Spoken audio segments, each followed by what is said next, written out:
Welcome back, everyone, to the Roma Forum podcast. We're here with episode 11, coming off a nice victory in Florence. I'm joined by our regular guests, Luca and Anthony. So currently, Roma sits top of the table. We're tied for top of the table with Napoli, but we're coming off a nice win in Florence, which hasn't happened in a few seasons. So it's definitely a morale boost for the team. It's really motivating. It looks like everyone at Rigori is feeling pretty good. So, yeah, like I said, we're top of the table, coming off a huge win, in my opinion, because Fiorentina is no pushover for sure. So, the Giallorossi got it done, and not only did they get it done, they came back from a 1-0 win. They climbed back 2-1, and they closed it out. So, it was a nail biter at the end in typical Roma fashion, but this time we held on and we defended well. But yeah, let's just get right into it. Anthony, what are your thoughts on the weekend? Yeah, I mean, like you said, it's been a few seasons. It's been 4 seasons since we've won in Florence against Fiorentina, and I have to say it was a pretty convincing win. Um, One of those teams, Fiorentina, that always, no matter their situation, will give Roma an extremely difficult challenge. And I think today, even before the game, I think in our group chat, I even said if we don't win today, nothing's changed. It's the same old Roma. The first 5 games of the season have been nothing other than flukes, not just flukes, but it's all a coincidence. But not only did we go to Florence and win, we won after being down 1-0, and we were down 1-0 in a match where players, Manu Kone, Gianluca Mancini, I didn't think they had great games. But we had players step up, in particular, our captain, Brian Cristante, and Zeki Celik, who is just an absolutely gigantic football player. I mean, he ended last season good. We thought, oh, this is nice. I don't think anyone thought anything of it besides me. I don't think anyone really, and even I didn't anticipate him coming back this year and being as important and as decisive as he has been. It's a new player. It's like a new signing, essentially. Even Hermoso, who was, like we're gonna have Hermoso back. Where do you even put him? It's like he has no place now, which is It's a good problem to have. Yeah, it's a good problem to have. I was really pleased with the match. I thought they showed their teeth. They had the grinta that you need to come back after going down early, especially to a team like Fiorentina. I was very happy, very impressed. Dovbyk had an assist, Soulé with an assist and a goal, and Brian Cristante with that header was, they talk about McFratima. That was really beautiful stuff. So Absolutely. overall, Fiorentina, I'm very happy. I'm hopeful, even more so now, and more convincingly so about the Gasperini project.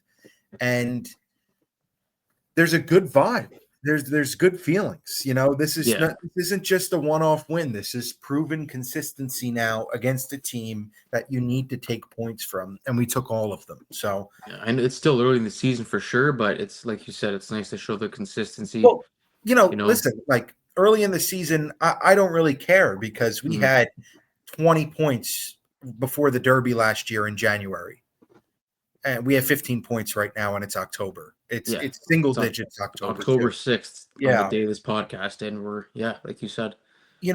we're nearing point totals in the first half of the season last year within the first 2.5 months of this season, which is Yeah. nuts. Yeah.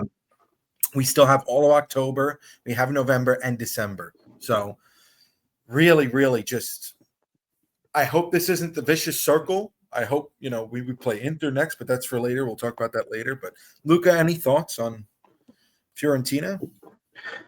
Yeah, I mean, obviously thrilled to come out of Florence with all 3 points. I'll go back to you mentioning that you were the one who called Zeki Celik being an absolute, gigantic football player, quote quote. But listeners, he's also the one who was excited about Christensen joining Roma. So take it with a grain of salt. No, I thought defensively, Roma held firm, and I think a lot of that it has been because of Celik.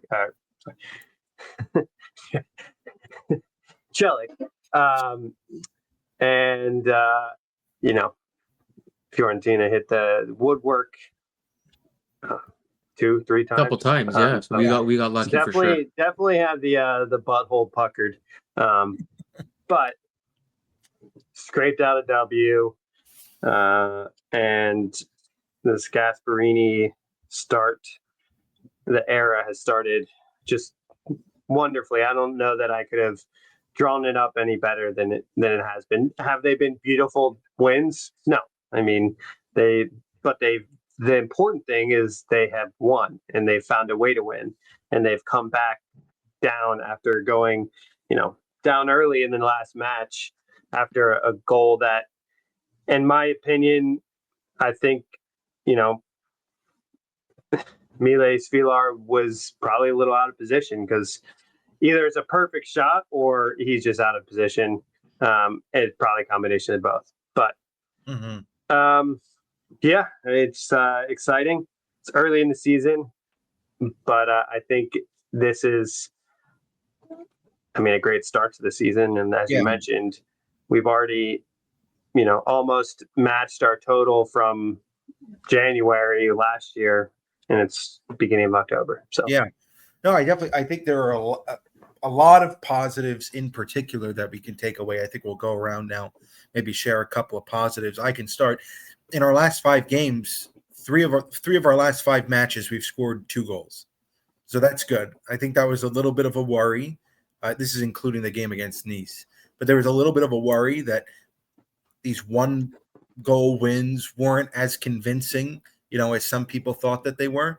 Well, listen, like Nice, we scored 2. Verona, we scored 2. And against Fiorentina, we scored 2. So I think that the production is coming. It's there. Another positive, like I said, despite Manu Kone's okay appearance, I don't think he was terrible, but he was okay. I thought the midfield was good, and I thought the wingbacks were good too.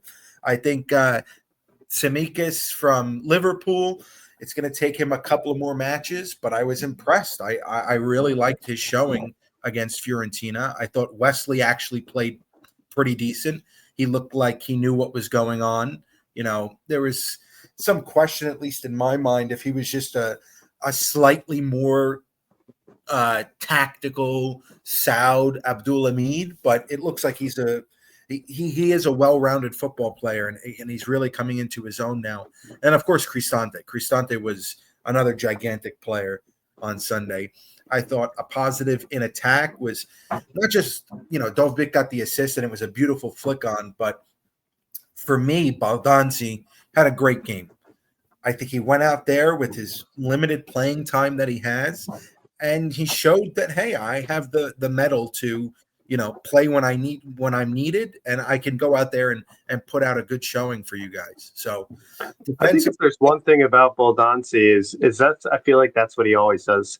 He might be crap sometimes, but he'll come out, like nothing has ever fazed him. And that, again, you got to give it to a young guy like that. I mean, there's plenty of people who have more talent than him, but I don't know that there are very many people, players who are his age and who just come out the way he comes out every single time, no matter if he's coming off the bench or from, starting on the pitch. Yeah. I don't even know if it's a talent thing. I mean, I think it's more of a being able to channel the talent and express it, because I think he's very talented. I think at Empoli, we really saw him for who he was. And I think I know. I just mean more in terms of he has the talent, but sometimes you get these young players who have all the talent in the world, but are absolute head cases and can't get beyond that. Yeah, and that's what I'm saying. Yeah. He's what?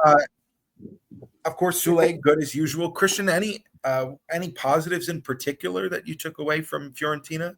Yeah, like I agreed with pretty much everything you guys both said, but I think the biggest positive for me, and the it's an overall team thing, is that we were down 1-0 early, right? But we didn't when we went down 1-0, the team didn't look like they were lost and they just completely gave up. They went down 1-0 and they came right back. They fought, played as a team. They moved the ball around. Nobody was trying to be a hero with the ball, and they just played as a solid team who were there to win and get it done, and that's exactly what we saw. So for me, the biggest positive was going down early, but bouncing right back and keeping our head in the game and not, you know, going into a mental rut like this team usually does, as we've seen in the past. And they did it before halftime, which is huge. Like we bounced back before we Yep. went back to the locker room. There was no need to go into the locker room freaking out and getting a pep talk or whatever, right? Like I'm sure Yep. that still happened, but the mental thing is what usually kills us in times when we go down. And again, like I said, the fact that it was away in a tough place like Florence, for me, that's the biggest positive I think to take away from this because we haven't seen this and it happen in a long time. So yeah, coming back that quickly and not letting us put our heads down and it affect our game mentally is the biggest thing for me. Yeah. I mean, this is a new Roma completely. I mean, Gasparini's points per game through the first month and a half of the season is the highest that we've had in like 12 or 13 years, right? Yeah, it's Uh, awesome. I don't think it's just tactical. I think you're right. I think the mental is just as important as the tactical, and Roma is showing a level of mental maturity that they haven't in the past. Was there anything you thought or you saw during the match against Fiorentina that when the match ended, you said, "Okay, I'm happy," but Can I just interject here? I want to also add another positive, and that's just these results are majority or whatever. That's not a word, but are are all pretty much coming without our best player in Paulo Dybala. So that's again, it's another positive that like, hey, we can actually win some matches without relying on a single player, which wasn't the case in the years past, which is, I think that's a testament to the coaching right there. For sure. absolutely. And even when he Uh, came on, he was really good. yeah, I will say one thing that, I'm happy, but I think the attack in general, you know, I just don't think it's as fluid as it's going to be. It hasn't looked that fluid to begin, this season. Um, yeah, Dovbik and Ferguson are still kind of starting to come into their own, but they're not there yet, and we need more out of them for sure. So I think that's kind of the one area that I'm a little bit, you know, happy, but we need to improve. Yeah. Yeah. Christian, anything you thought was a little bit wanting from a pretty good performance? Um, Not just basically like I said before. I mean, those last 15 minutes when Fiorentina was attacking in our half, looking for that tiebreaker, which almost happened on a couple occasions. They hit the woodwork, right? But that's like I said, it's typical Roma fashion, except in this case, we actually closed it out and we weren't left disappointed. But it's just moments like those. Like I just think that playing super defensively, and I know we made some substitutions that tactically favored a more defensive approach, being up 2-1 away. But we just can't give up too many simple chances. Like they could have scored a couple goals for sure. Like Fiorentina definitely could have had, I would say, a good two, possibly three goals. But it's just moments like those that we gotta really try to eliminate. Just be more structured at the back. I don't know. It's hard to complain. We're always gonna have complaints after every game, win or lose, like we are right now. But I think there was more positives than there were negatives in this game, considering we took 3 points. Um, But Absolutely. like Lucas said, it's huge that we did this and we're playing the way we are without Dybala. But to be honest with you guys, I'm almost forgetting that we have Dybala at some points, considering the amount of time that he's always out injured. and now there's all these talks of potentially him renewing his contract. But I really don't even care whether he renews or not at this point. I mean, I'm just hoping that the team can find its way in not having that player to rely on like they've done with Dybala in the past. But Mhm. I don't see any signs of them even doing that right now at this point. I mean, they've started the season without him starting all of these games, and we've achieved the results without him starting these games. So I wouldn't even look in the direction of him being that player that we rely on too Well, much. I mean, yeah. Yeah, I mean, it's obviously Soulé. Like, he is the future, and he's the star boy. He's yeah, like that building block we're going to build the future of I, Roma on. You know, I think if anything, the takeaway is there's still a serious element and dimension of inconsistency, I think, in the team week to week. I thought against Verona, Roma was much better defensively, and it was like a flop. Like, I thought against Verona, Kone played unbelievable, and the defense was stellar, and the attack was good. I think against Fiorentina, uh, the defense was good, not as good as against Verona, but they're obviously two different teams. But I'm just looking for. I want Kone and Cristante to both hit their stride, be both consistently good week to week, and I think that's a life changing dynamic once that gets going. They're trading off a little bit week to week, but I think once that happens, it's going to be electric. Cristante survived all of these regimes, and look at him. I mean, he scores the tiebreaker on Sunday. He's there. He's present everywhere in the midfield. Um, yeah. I'm excited to see Bailey if he ever comes and returns. Well, yeah. I mean, his dad is like really crazy, kind of. Looks at a picture of him and he's like, "Get the chips ready. He's going to take you to levels you never thought were achievable." yeah. It's like, all right, settle We'll down. see. We'll Buddy, see. buddy, take your speedo off and get off the beach. Let's get on the pitch. Talk about a jinx. Yeah, I know. But hey, That's all right. we brought him in saying this is the guy who can definitely help our team. Let's see. Who knows when he's going to be back? I think we were anticipating originally Dybala and Bailey be back for Inter. Looks like, well, Dybala's back and Bailey is just, I don't know. It Probably, said after the international break, so I don't know. I hope so, but we're going to have to see. I mean, it's a long season. yeah. Hey, it's a long season, but right now Roma is tied for first with Napoli. The goal difference is just one. They're +6, we're +5. I mean, we've played 6 league matches, and Roma has scored 7 goals and conceded 2, and we're in second place. Now that we're a month and a half into the season, I think it's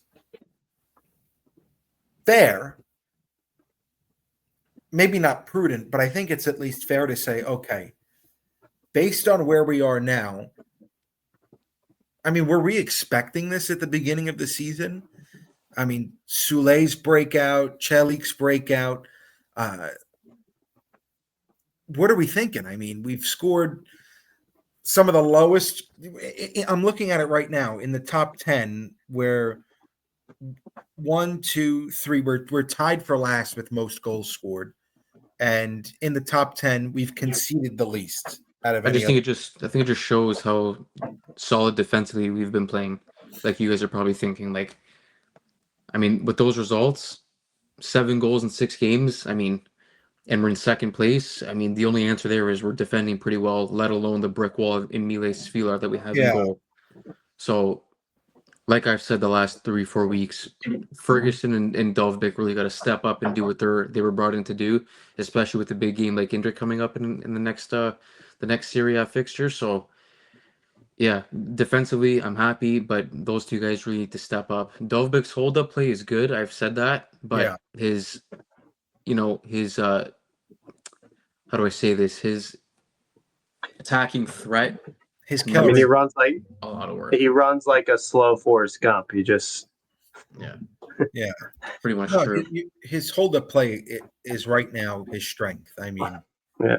he always seems to be in the right place at the right time. But And that first it's touch like a is terrible. crapshoot whether or not it's either a beautiful flick like this Sunday or the worst shot I've seen in the last month. And Yeah. he missed a close to a sitter too. I mean, Yeah. he basically has to get any part of his foot, and he did get any part of his foot on the Yeah. ball, and it goes in the net. But somehow he manages to hit it outside of the net. I mean, I was having flashbacks to that Belotti free kick, remember, against Oh my god. that was bad. That was Yeah. sad. Yeah, just missed it. But yeah, Dovic did get he did get a touch on that ball. He just didn't have the momentum to bring Yeah. it around towards the goal. I mean, I think for the season to continue the way it's going, at some point we're gonna win some narrow matches, but we're gonna have to actively dominate one of these squads. I mean, I don't know that there's been a single match yet where we have dominated every phase of the match, and so at some point I think that's got to happen. Yeah, for sure. And it hasn't been there yet. I get what you're saying. So, It's like you can only go fishing and catch one fish and then one fish. There comes a point where you just want to drop the dynamite in the lake and watch. We need like one of those like 7-2 wins against. yeah. I don't know. Not even that. I mean, even like a 3-1, 4-1, just not even the whole match. You're just chilling. You're watching just beautiful football in all phases. And it hasn't been there. But again, we are I'm not going to complain where we're sitting right now. So another positive to take away actually from the match against Fiorentina was that finally an ex-Roma player who got subbed in didn't score against us. Oh yeah, Edin Dzeko. He's 50 years old, so I don't care how old he is. He could have been 97. Every time, religiously, an ex-Roma player puts the ball in the net against us when it's at least convenience. Yeah, and that didn't happen. So this may be a turning point. I don't know. It might be. It just you say like, oh, he's 50, but it's like if he was 87, there would still be odds in his favor to score. Yeah. On Bet365. 100%. I mean, just because it's against Roma. Yep. Thank God that didn't happen. Yeah. I mean, we're looking to dominate. I think they're trying their best. There's a couple of misfires here and there. I think that dominant game will come. This next match, Christian already, I brought it up earlier. Christian brought it up against Inter, a team that scored 17 goals so far this season. That's crazy. They are running rampant. They're sitting fourth right now. Yeah, they're a win behind us, but yeah, I mean, we go from Fiorentina, who's in the bottom 6 of the league. They've scored 4 goals. Torino scored 5. Lazio scored 10. But I mean, there was a brace there this week. I don't really know how much credence. How many goals has Fiorentina scored? Fiorentina has scored 4. So that's 3 less goals than we've scored, and they have 3 total points. Am I mistaken? Yeah. That just shows you the difference right there. But I don't know. Amazing quality of a manager and one who is, don't get me wrong, he's not terrible, but yeah, there's a big difference. Yeah, no, I know. But I think my point is like, all right, here's the reality check. Yeah. I think the Fiorentina match was going to be a test of the mentality, knowing that they're going to come out and punch you right in the nose, and they will, like their mothers' lives depend on it, do everything they can to beat you, just because we're perpetually like their older brother who they need to prove themselves against.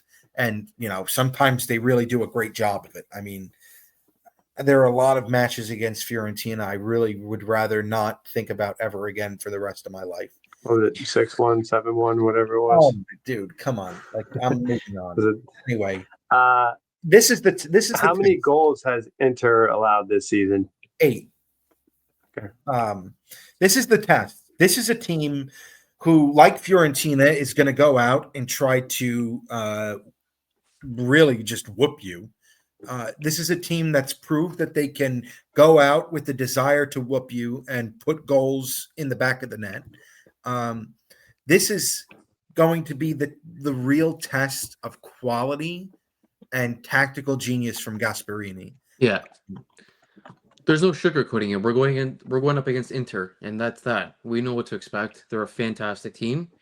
I don't care that they're 3 points behind us, but yeah, like you said, this is where the tactical genius and preparation is going to really be on display from Gasperini for sure. Yeah. I don't even want to give a match prediction because I did that before we played against Torino at home, and we saw what happened there. So I'm done with these match predictions. All I can say is that if we pull out a win against Inter at the Olimpico, I think that's a statement win. I think the win against Fiorentina and Florence is a statement win, and that would be a huge, huge momentum push if we actually pulled off a win against one of the top clubs in Europe who just came off a Champions League final. You know what I mean? So it's not impossible, but yeah, I mean, history's not on our side. The last time we beat Inter back to back was 2012. We beat them in the second leg of the 2011-2012 season, and then we beat them in the first match of the 2012-2013 season. So that was this twice in a calendar year. I don't even want to begin to think about when was the last time before that happening, that happened again. We beat them in April. That was a dicey game. I think Soulé scored and we won that match, but this is tough. Yeah. There's no sugarcoating it. I'm not giving a prediction. I just hope I don't cry at the end of the day. Yeah. I think this is also Inter's, I guess, first challenge of a match. Yeah, Juventus is solid. But other than that, I mean, they haven't played really anybody either. So I think overall for both squads, it's it's the first challenge of a match. Now I will say every match in the league is a challenge. No matter if the squad has 3 points or the squad has top of the league or Napoli, whatever. If we're a team that's in second place, and if we're meant to be in second place, come April, we will do what we need to do against a team like Inter. Mm-hmm. Yep. Or Napoli. And we have to. Or whoever else. And we have to. So at some point, we're going to have to win at least 2 or 3 out of the 4 or 5 games against the big teams, which Roma never does. But if I'm not even going to say it, but if the end goal is what we dream of, that's just the reality. Mathematically and realistically, we have to beat the big teams at some point on a majority basis. No. So, like I said, it could be a statement win, or it could be a classic Roma where we don't show up for a big game at home. Yeah. I mean, the fact of the matter is we have these 5 teams: Napoli, Milan, Inter, Juve, Atalanta, and you need at the end of the season to be able to look back and have 15 or around 15 points that you've taken from those 5 teams. If you don't do that, top 4 is extremely difficult. And our goal at the beginning of this season, is top 4. I don't think it's winning the Europa League. It's definitely not winning the Coppa Italia. I mean, we haven't tried to win the Coppa Italia since Totti was on the team. Although I like this thing on the jersey, so it would be nice to wear beautiful. That. Yeah, it is. But it's never a priority for Roma for some reason. I mean, with the last 5 or 6 finishes outside of the top 4, we've never given any lip service to the Coppa Italia. So it's not even a question. It's like we treat it like a tin pot tournament. And so, I mean, it's the objective this year is top 4. That's sure. It. Yep. And if you want to achieve your goal of finishing in the top 4, historically, you need at least 70 points. Mm-hmm. I mean, we could think about the first year under Fonseca. I think we finished with 50 outside of the top 4. And like, that was crazy. It was like every other year besides that, it was like 70 is the benchmark basically for getting top 4. And combining 15 points from Napoli, Milan, Inter, Juve, Atalanta is absolutely fundamental to that. Yeah. And the Fiorentina and Lazio, we include the other 2 sister teams in the 7 sisters. We've already taken 6 right there. We beat Lazio already, and we beat Fiorentina. So that's 6. If that's a symptom of anything, we're a really healthy body. So no predictions from me. I'm not even going to pretend or I'm not even hiding anything either. I'm in my own brain. I'm forbidden from thinking about any result for that match. Yeah, I just don't want to come back to the end of to April and just be like, oh, relying on all these other results, relying on other big teams to slip up like we do every year. Like last year, we were closer than literally ever last year. Yeah. Well, I mean, last year was.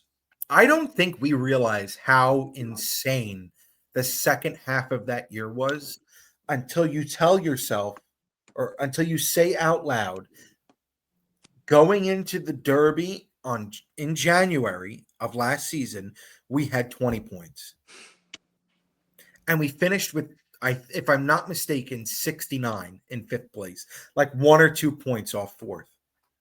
That was Atalanta.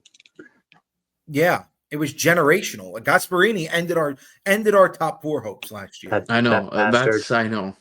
That's crazy. That's The crazy. son of a That's bitch. Roma. That is. But hey, listen, like, you really can't say anything because the guy's a really good manager, and it looks like he knows what he's doing with this Roma team right now. So all we can do is just hope for consistency, and that's a beautiful thing. I don't know about you guys. I'll turn it over to you when I finish this thought, but it feels like for the first time in a while, we're able to say, hey, we just need to be consistent. That's it. We don't need a miracle. We don't need to hope for signings in January to save our season. We don't need to hope for a new manager. We don't need to have a retreat where everyone sleeps at Trigoria. And we just need consistency. That's all we need. They need to keep doing what they're doing. And if they do that, we'll finish top 4. Sure. Yeah, I agree. Yeah. Totally agree. And I mean, we can see, again, second half of last season, I mean, the talent is there. Yeah. It's just, and we've got the manager. So it's just being, like you said, being consistent. I love that we have an Italian manager too. I know I say it all the time, but I'm telling you guys, it matters. I mean, it's not even that. I mean, it's just, again, somebody who has experience winning matches at a high level and bringing a squad from, bottom of the table, from the lower divisions to a serial winning squad every single year. Serial winning in terms of top 4 every single year. Yeah. In Europa League. So, I mean, that again speaks for itself. You get somebody like Mourinho, and I know Anthony worships Mourinho, but he is largely irrelevant since his great success earlier in his career. I mean, he brought Roma its first European trophy in maybe long time, probably ever. Forgive me if I'm not remembering, but it's basically, it's really the first one ever. Yeah. So, but outside of that, he's bounced around squads. He goes to Turkey, gets put on a plane back home to Turkey after getting a hair transplant, and then ends up at Benfica a week after getting the King's return to Porto. So it's like the guy, yes, has had a lot of success and had, brought people to the stadium and whatever. I mean, yes, he did great things for Roma, but we have a manager now who has brought a squad up from nothing, not even a squad, a whole entire city, village. Yeah. But listen, to a city. So, Luca, you kind of just shot yourself in the foot there, because what's the difference between Mourinho and Gasperini? Gasperini's Italian. He doesn't just know the league. He's not just experienced. He is Italian. He understands the mentality in a much deeper way. No, but he does. He's Italian. He understands mentality, but he understands Serie A. He understands he does. The stupidity of Serie A. He understands all of it. And a sporting but director. I don't think it's because he's Italian. I think it as is. Much as I would like to think that, I don't think that's the reason why. I think it's because he's just a good manager. I mean, the guy could be Albanian for all we. I mean, they're both true. What we're both saying, what we're saying here is all true. I mean, Mourinho, he wasn't Italian, but he coached in Italy for long enough to understand the system well enough to know how to act, basically, and pull the Mourinho stunt. But he won't change. Huh? He won't change. Well, he doesn't see the fact that his type of football is not as effective as it used to be. Gasperini has a brand of football that works. Mourinho's the last in the modern coach. Era. Mourinho is the last foreign coach to win the Scudetto since Inter won in 2010. Yep. That's 15 years ago. That's insane. The last 15 years, the Scudetto winners have been spearheaded by an Italian coach. And I'm just saying, it's a nice translation between the hierarchy where we have Ranieri and down to Gasperini. They talk regularly at the training ground, behind the scenes, things that we don't know. I'm telling you, that goes a long way. I know for a fact it goes a long way. Well, you also have an Italian sporting director as well. So but that's the point. That's what I mean. It's a perfect translation. I know. You have Claudio Ranieri, Ricky Massara, and Giampiero Gasperini. It's beautiful. And this is an Italian ladder, and that's just a crazy thing to hear out loud. The last 15 winners of the Scudetto were managed by Italian managers. That's why I've been vouching for Italian dictatorship, because this league is very different. It's very different compared to every other league. It's just, you guys, I don't even have to get into it. Period. End of story. I mean, it's just different. They know how to navigate it. They know how to talk. They know how to act in a way that foreign coaches either can't fully get or can't convince themselves that this is the way they need to act, so they don't. That was Mourinho's problem. Yeah, red card every other game. Yeah, Mourinho knew what the problem was. He knew what reality was, but he couldn't get himself there to buy in and, in a way, kind of sell himself out a little bit into the Italian cult of personality, culture, whatever you want to call it. But now our hierarchy is that. They know how to. It's not that, but they know how to navigate it. Yeah. They know how to play the game. Also, And the games on the field aren't the only games you need to play to win the Scudetto. That's Italy. But that year that Mourinho won the Scudetto with Inter, that's the year that they won the treble too. That squad in itself was generational. Exactly. So that's a huge factor. That's not happened since then. Yeah. And whatever. I mean, you could have put my 6-month-old son in charge of that squad, and he would have won. That's what I mean, though. That's what I mean, though. That's also true, though, in a sense that he didn't just win the Scudetto. The team is that good that he didn't have to. He wasn't coaching a team that had a bunch of nobodies.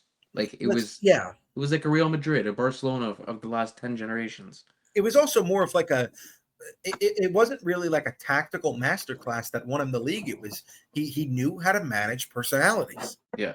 And that was fundamental. That's besides the point. Now we're getting a little bit off track. Yeah. Listen, it's right in front of our faces. Italian coaches win the Scudetto. We have an Italian coach. Listen, Luca, you should I know be Luca's waiting jumping and dancing, for... saying, all right, this is another, like, check another box for this should be a good season, right? I'm not saying, but also, guys, I'm not saying that Roma is expected to win the Scudetto. We're No. expecting the goal is top four, and I'm not saying. My whole point here is Roma having that Italian DNA from the hierarchy to the training pitch is what I believe is a huge factor in making a 100%. team successful in Serie A. Yep. It's point proven. Yeah. Look at Napoli. As much as I hate him, true. De Laurentiis knows what's going on. Everything he says publicly about Serie A, the league, the FIGC. I know we're going off topic, but everything he says, whether you want to admit it or not, even Chris in our group chat says it. Like he's spot on about it all. The future of the league, the present, and the issues. Yeah, that's my spiel. No, you're right. You need that Italian DNA to be successful in the Serie A first and foremost. Yeah. And listen, we should all be glad that we have it. Yeah, we have another exactly. thing that's going to help us. Yeah. I think we said a lot. I think that was really good. We have the international break coming up, so we have a weekend that we can definitely enjoy. Listen, some prayers, no injuries. We didn't really touch on the Europa League. I don't really care. I went into this season totally worried and focused on top four. I'm tired of heartbreak in Europe. That was really, these last couple of years have been tragic. I think we should just put all of our energy and focus on that. I didn't really watch the match against Lille. I don't know. What I can say is that the Celik that was on Lille and the Celik on Roma are two different human beings completely. I think one was taken up to space by aliens and they dropped him back off when he landed in Rome with some super serum or something. But that Gasparade, man. That was, Celik got some underground last year, halfway through the second half of the season. But I think that's good. Anyways, okay. Well, we've touched on everything. We'll probably won't be back for another 2 weeks or so because we got the international break. Unless you guys want to discuss the potential heartbreak against the likes of Israel and Estonia for La Nazionale, but we've had enough heartbreak. If Mancini starts, I will. But if not, I'm not even watching it. So. I will say I do actually I kind of shit on Gattuso to start, just to touch on this a little bit, but I kind of like what he's doing. He's bringing a little bit of that grinta back. Back into I think everyone's just scared. I think that's just everyone is scared. If you don't show ethic, you're not gonna. Yeah, but I think putting somebody like Gattuso, who was an absolute bulldog on the pitch when he was a player, hopefully he kind of instills that in the squad, a squad full of pussies at this point. So we'll see. I mean, hopefully, we can pull one off of, the Estonians and the Israelis.